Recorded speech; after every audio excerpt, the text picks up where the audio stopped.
you'd pay for it, now it's gone! Get about the plan! I said I had a plan, not a miracle! It wasn't the sight of Linda's minivan parked halfway across my lawn that pushed me over the edge. It was watching her, decked out in a stars and stripes visor, waving a spatula like a scepter while declaring to her barbecue guests that my driveway was now the neighborhood's overflow lot. Her grown son, Trevor, had just wedged his oversized pickup behind her van, boxing in my old Camry like it was a stray shopping cart. I stood there, gripping a stack of papers for a town council meeting I was already late for, my knuckles white as Trevor slapped a VIP-only sticker on my hood and cracked open a beer, laughing like he'd just won the lottery. This wasn't their first stunt, but I swore it'd be their last. 2 months ago, I'd moved to Maple Grove, a quiet suburb in upstate New York, dreaming of peaceful evenings and neat hedges. Instead, I got Linda, the self-appointed HOA empress, whose ego was only outdone by Trevor's complete disregard for anyone else's property. Trevor didn't live here full-time, but he treated my front yard like his personal parking garage. Their antics ranged from annoying to outright hostile. One morning, I caught Trevor dumping motor oil into the curb drain by my mailbox. When I called him out, he tossed me a half-eaten donut and said, "Relax, it's eco-friendly." Linda, overhearing, nodded like he'd just invented solar power. I tried playing nice at first, leaving notes, knocking politely, even chatting about respecting property lines. But kindness only works when the other side has a conscience. Linda just smirked and said, "We're a community, Paul. Don't be so stingy with your space." When I pointed out I couldn't even get to work, she shrugged and said, "Sounds like you need a better calendar." Things festered for weeks. Trevor kept parking wherever he felt like it. Linda threw loud HOA socials that clogged the street. The HOA board, a clique of her cronies, ignored my complaints. I started documenting everything: photos, bylaws, even local ordinances, hoping they'd eventually back off. Then came the flyer. One humid Friday, a neon green sheet appeared on every doorstep, announcing Linda's annual summer bash in her backyard, open to upstanding residents. In bold letters, it urged guests to park in nearby driveways because sharing is caring. That same night, a yellow sticky note was taped to my mailbox. "Paul, kindly move your car Saturday from 11 a.m. to 9 p.m. for our guests. Thanks, L." That was it. Not only did she expect me to surrender my own driveway, she assumed I'd just roll over. I didn't reply. I didn't move my car. Instead, I started plotting. Saturday dawned bright and sticky. From my kitchen, I watched Linda's yard transform into a carnival: folding tables, a bouncy castle, Trevor hauling coolers from his truck, which was, of course, parked half on her lawn, half on mine. By noon, guests swarmed in, their cars spilling onto curbs, sidewalks, and naturally my driveway. Linda, in her red, white, and blue apron, strutted around like a pageant queen, directing Trevor to park his truck right behind my Camry, trapping it completely. I watched him toss his keys onto a picnic table and high-five a buddy. My phone pinged a reminder for my 12:30 town council meeting about a park renovation I'd been championing for months. Missing it would tank the project. I stepped outside, keeping my voice steady, and asked Linda to move the cars, explaining my meeting. She sipped her lemonade, eyed me like I was a pesky fly, and said, "It's just one day, Paul. Can't you reschedule?" I insisted I needed to leave. Her smile vanished. "You always act like you're above the rules," she snapped. Trevor settled in. "We're not moving just because you can't plan." I turned to Trevor, who was chomping on a hot dog and tossing a football. He shrugged. "Tough luck, man," he said, lobbing the ball back to his friend. I stood there stunned. These people genuinely believed my property, my time, my life were less important than their party. Linda waved her spatula. "Go home, Paul. You're ruining the vibe." I didn't go home. I went to my study, printed the HOA bylaws, highlighted the rule against blocking driveways, and pulled the memory card from my security camera. I texted my old college buddy, a lawyer, with photos of the mess. He replied instantly, "You've got a slam dunk. Call a tow company. Just make sure it's done while they're still parked." Outside, Linda cranked the music-some overplayed pop anthem. Trevor, now shirtless and red as a lobster, was tossing beanbags and blocking the sidewalk. My driveway was a fortress of bad decisions. I didn't hesitate. I called a towing service. 2 trucks would arrive in an hour, right in the middle of Linda's big speech. If she wanted to turn my driveway into her parking lot, her guests were about to get a front row seat to a showdown they'd never forget. As I hung up, a strange calm settled over Minute, smug, but resolute, like the quiet before a thunderclap. The barbecue was in full chaos mode. A DJ Linda probably paid in hot dogs blasted tunes that rattled my windows. Tables groaned under piles of potato salad and chips. Kids darted across yards, nearly toppling lawn chairs. Linda paraded around, spatula in one hand, plastic cup in the other, her oversized sunglasses screaming self-importance. Trevor, sunburned and half-drunk, was challenging someone to a push-up contest. My driveway remained a hostage, Linda's van kissing my garage door. I double-checked the towing confirmation. 2 trucks, ETA, 45 minutes, coordinated arrival. I sent them details about the vehicles and offered my security footage for backup. This wasn't about revenge. It was about drawing a line after being pushed too far. And it was going to happen in front of every neighbor Linda thought she owned. I dug out the HOA binder Linda had hand-delivered when I moved in, wrapped in a bow like it was scripture. "Study this," she'd said. "We keep things orderly here." I hadn't read it cover to cover then, but I knew it well now. Page 15, Section 5. Blocking a resident's driveway violates Code 3.1.2, subject to immediate correction and fines. I printed the page, highlighted it, and taped it to my front door with a note. Violation documented and enforced. The town council texted, asking if I could meet later. I replied, caught in some driveway drama. "We'll update." They sent a chuckling emoji and said to keep them posted. Outside, the smell of charred burgers filled the air. Guests fawned over Linda's setup. One guy in a Hawaiian shirt pointed at my driveway, laughing. Linda raised her cup and yelled, "Paul, join us if you can lighten up." The crowd cackled. I didn't bite. I checked my phone. The tow truck's GPS dots were closing in. Things were getting sloppy at the party. A woman hesitated before crossing my driveway, like it was a crime scene. 2 teens tried squeezing another car between Trevor's truck and Linda's van, but gave up when their bumper hit the curb. Chaos was brewing, just as I'd hoped. With 15 minutes to go, I downloaded the best security clips to a USB drive and snapped one last photo of the driveway stamped, showing the full blockade, guests milling around like it was a public square. I emailed it to the towing company. "For your records." "Still blocked." They replied, "Perfect. ETA 10 minutes. I stepped onto my porch with a glass of iced tea, leaning against the railing. Linda spotted me and called, "Changed your mind about the party?" Her voice dripped with fake warmth. I nodded casually. "Oh, I'll be involved soon enough." She frowned, puzzled, then turned away. Trevor was dancing like a fool, burger in one hand, beer in the other. Then I heard a deep rumble of diesel engines. 2 flatbed tow trucks rolled onto Elm Street, hazard lights flashing. They parked in front of my house.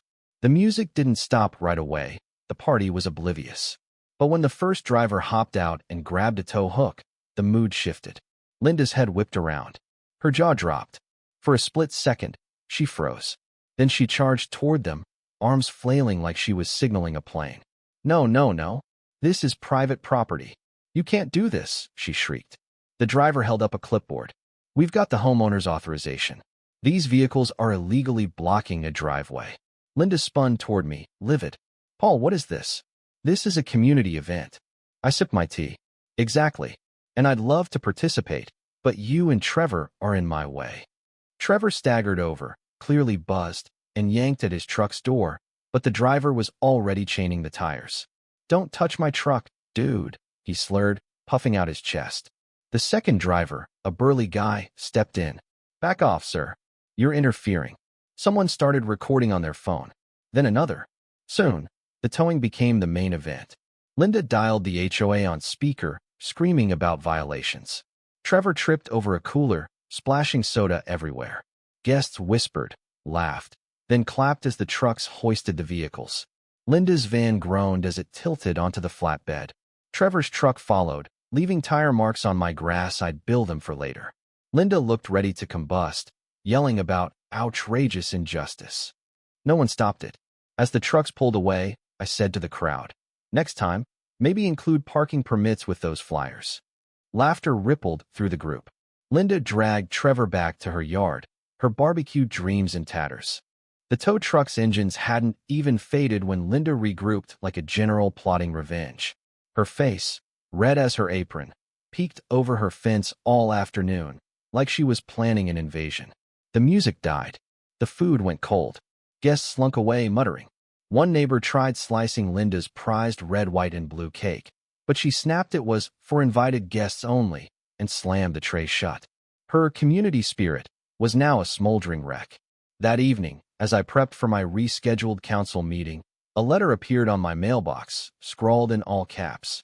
Notice of HOA violation. Disruptive behavior. Below, in Linda's cursive, it read, "You've been reported. You'll pay for this." I laughed out loud. Disruptive? I'd followed every rule, given them a chance to move, and documented it all. But Linda didn't deal. In fact, she dealt in fury. I snapped a photo of the letter, filed it in my growing Linda Saga folder, and moved on.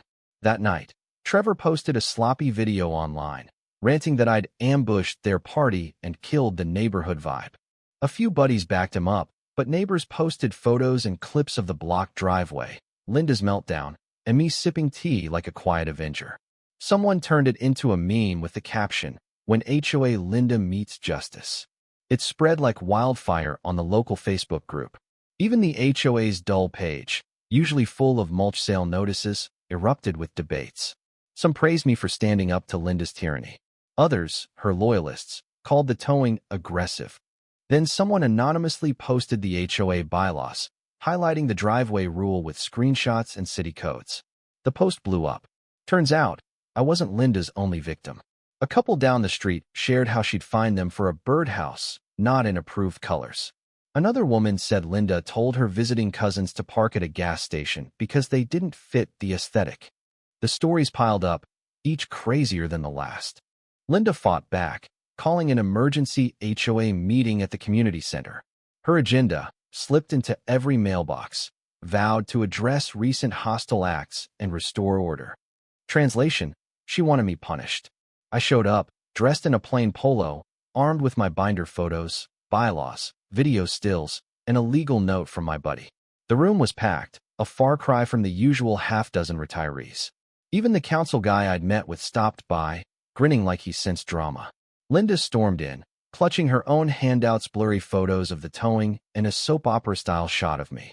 She opened with a speech about tradition and harmony, her voice shaking with rage. Pointing at me, she accused me of orchestrating a public attack. I raised my hand, asked to respond, and the moderatora, tired board member sick of Linda's reign, nodded. I passed out my evidence and walked everyone through the facts, the bylaws, the footage, the multiple warnings. I played a clip of Trevor slurring insults while his truck blocked my car. The room went quiet. Then someone snickered. Laughter followed. Even Linda's allies avoided her gaze. She turned scarlet, shouting over the noise, but no one cared. Her motion to find me failed. Her call to censure me tanked. When she claimed I'd weaponized towing, someone in the back scoffed. "You weaponized your van first." Trevor wasn't there. Rumor was he'd been suspended from his job after the viral video showed his company's logo on his truck. At the meeting's end, another resident moved to vote out the HOA leadership, targeting Linda's presidency. It passed overwhelmingly. A vote was set for the next week. Linda's smug mask cracked, her reign crumbling. As we left, neighbors shook my hand, offered brownies, even a car wash voucher for surviving the chaos. The moderator winked and said, "About time someone stopped her." The week before the vote felt like a small-town election. Linda went full panic mode, stuffing mailboxes with notes warning of anarchists taking over. She avoided mentioning the towing, like she could erase it. But her meltdown at the meeting had flipped a switch. Neighbors who'd feared her for years started talking, sharing stories of her petty fines and threats. One man showed me a stack of citations for things like unapproved mailbox decals. Another woman said Linda once threatened to fine her toddler for chalk drawings. The pattern was clear. Linda weaponized the HOA, enforcing rules on everyone but her inner circle. Trevor's truck had roamed free for months, but a retiree got a warning for a slightly tall hedge. The neighborhood's mood shifted. People who'd barely nodded at me now waved warmly. Some apologized for staying silent. I didn't blame them. Linda's intimidation was real. But now, The HOA vote wasn't just about leadership. It was about ending her reign of fear. Linda tried one last stunt, a unity brunch in her yard. Trevor grilled burgers in a Keep Linda shirt, but only her diehards and his bar buddies showed. The rest of the board didn't even bother. That night, a typed letter arrived, offering to settle if I apologized publicly and backed her for an advisory role. I laughed so hard I nearly spilled my coffee. She thought this was a negotiation. I didn't respond. The vote night was electric. The community center was standing room only, neighbors clutching agendas like lifelines. Linda swept in with Trevor, her blazer comically tight, smiling like a politician. The moderator read the motion for new leadership. 3 fair-minded residents were nominated. I wasn't one, and I didn't want to be. Linda gave a final speech, tearfully claiming she'd sacrificed everything for the neighborhood. It fell flat when she accused the room of falling for lies. Murmurs turned to groans. The vote was swift and silent. Linda lost in a landslide. Every board seat turned over. She stood frozen, lips tight, as the board asked for her community center key. Trevor muttered about rigged votes and lawyers earning eye rolls. Outside, neighbors laughed and played music, the tension gone. Someone invited me to the next meeting to talk about fairness. I smiled, tucking their note next to Linda's threats. The days after Linda's fall were almost too calm. My driveway stayed clear. Trevor parked miles away, reportedly crashing with a friend after a blowout with Linda. His job was on thin ice thanks to the video's bad press. Linda went quiet, no notes, no rants. Her house, once HOA Central, was dark. Even her tacky lawn flamingos vanished. Neighbors whispered, waiting for her next move. A week later, the new board held an open meeting. No lectures, no fines, just real talk. I wasn't going to speak, but neighbors nudged me. I stood and shared not about the towing, but how we'd all let Linda's power grow by staying quiet. I ended simply. Neighborhoods thrive on respect, not control. The room clapped, not loudly, but enough. The board promised no more driveway takeovers, and everyone laughed. The weight lifted. Then a moving truck pulled up at Linda's. Curtains twitched as neighbors watched. Trevor loaded boxes, nearly smashing a mirror. Linda barked orders, still blaming conspiracies. No one said goodbye.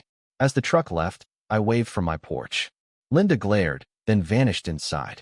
Her house went up for sale, all contact online. Neighbors joked about sending her a parting gift of parking cones. The new board threw a real block party in the park, tacos, music, kids racing around. I arrived late, expecting awkwardness, but people handed me food and thanked me. A couple said, "You showed us we didn't have to fear her." I shrugged. All I'd done was stop being a doormat. The real change came when others did, too. At the party, we took a group photo by the community sign. I realized I wasn't just living here, I belonged. Not because I played hero, but because I stood up when it mattered. That night, I sat on my clear driveway, tea in hand, the street quiet. Linda's house loomed dark, but I didn't pity her. Her notes, her glares, her blocked driveway steed built her own exile. Something ended that day, and something better began. It wasn't about a driveway. It was about a neighborhood learning to live free of one woman's rule. No parades, no fanfare, just peace, earned by one well-timed tow. What do you think? Was I right to tow their cars, or did I escalate things too far? Have you ever faced a bully like Linda in your neighborhood? Share your thoughts in the comments. I'd love to hear your take on dealing with power trips and injustice in everyday life.